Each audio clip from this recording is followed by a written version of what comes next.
बहुत समय पहले की बात है। भारत के एक समृद्ध नगर में एक व्यापारी रहता था। नाम था धनपाल। धन, वैभव, हवेलियां, नौकर चाकर, किसी चीज की कमी नहीं थी।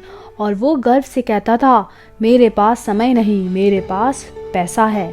जो संत विद्वान समय की महत्ता की बात करते, वो उन्हें तुच्छ समझता।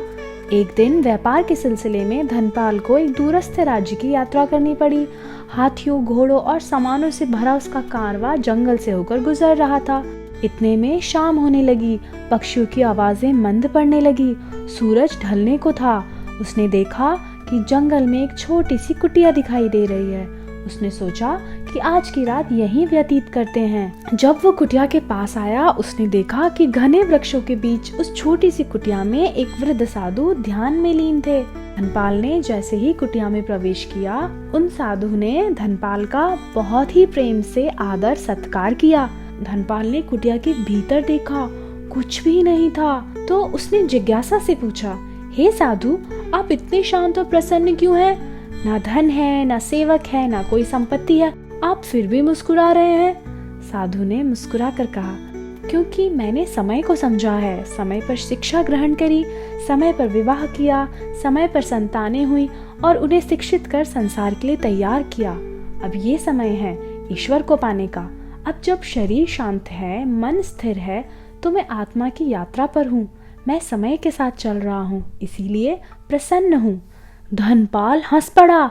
हाँ, क्या बचकाना बात है। समय, जिसके पास धन नहीं वही समय की बातें करता है। मेरे पास दौलत है, लोग हैं जो मेरे एक इशारे पे दौड़ते हैं। मैं समय को नहीं मानता, मैं परिणाम को मानता हूँ। साधु ये सुनकर कुछ देर मौन रहे। फिर उन्होंने पूछा, क्या तुम समय को जानना चाहते हो?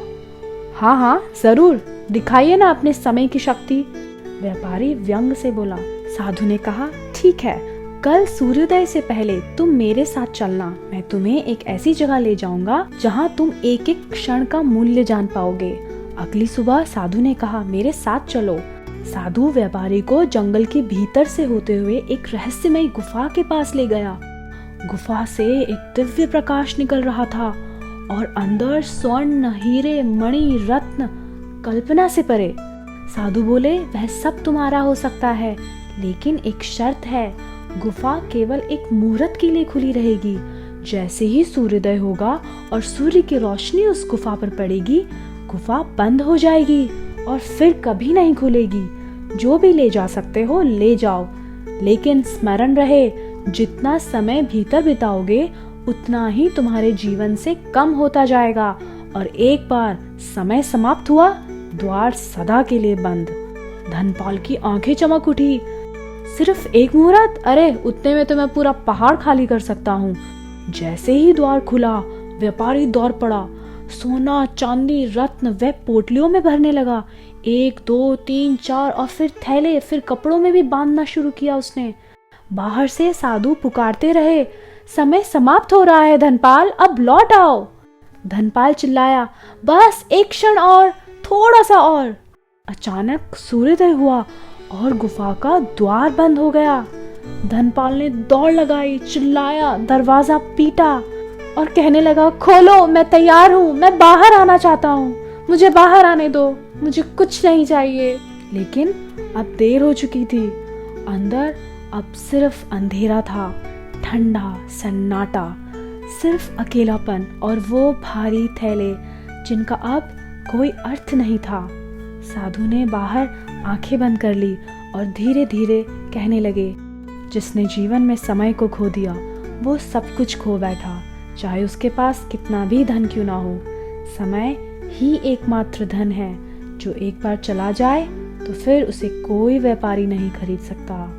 इतने में गुफा के अंदर के व्यापारी को ऐसा प्रतीत हुआ मानो गुफा के भीतर अंधकार में वर्षा हो रही हो। जैसे ही उसने आंखें खोली, उसने देखा साधु उसके मुंह पे पानी के छींटे मार रहे थे। उसे एकाएक एहसास हुआ, जो दृश्य उसने देखा वो एक स्वप्न था। उसने तुरंत साधु के चरण पकड़ लिए और माफी मांगने लगा। क्षमा करें मुनिवर, मैंने समय की कीमत को न समझा, परंतु आपकी कृपा से मुझे स्वप्न में ही वास्तविकता का बोध हो गया और वो अपना सामान उठाकर बेमन से वापस नगर को लौट गया और रास्ते भर ये बड़बड़ाता रहा, धन तो साधन है पर जीवन का असली साधन है समय। आशा करती हूँ कि आपको ये कथा अच्छी लगी होगी। क्या आपको लगता है कि साधु दूसरे माध्यम से भी उसे ये समय की महिमा समझा सकते थे? अगर हाँ तो कमेंट ज़रूर करें। Please like, share and subscribe to this channel. मिलते हैं अगली वीडियो में। हरे कृष्णा।